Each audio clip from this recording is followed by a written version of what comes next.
Assalomu alaykum. Va alaykum assalom va rahmatulloh.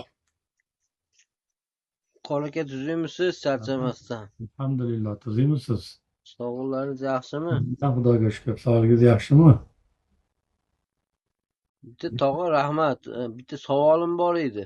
Hop.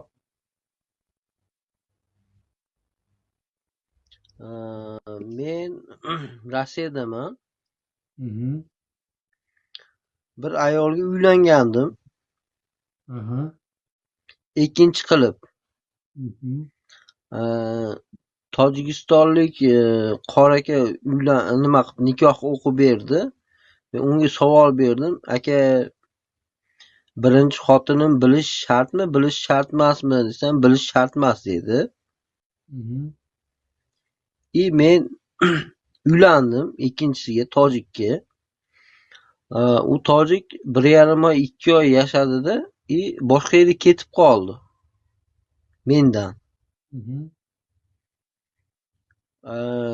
Shu paytda men ketdi, boshqa bo'ldi, 1 oy 1,5 oy yurdi. U yerda telefon qilib boshimni qotirdi, ancha gapirdi. O'sha yerda 2 oy men bilan yashagan bo'lsa, mendan keyin 1 oy boshqa yerda yashagan bo'lsa, keyin majbur bo'ldim qo'yib yuborishga. Mhm. Shunda shunda men to'g'ri qildimmi yo noto'g'ri qildimmi qo'yib yuborganim? Endi itoat qilmagandan keyin qo'yib yuborib to'g'ri qilibsiz-da.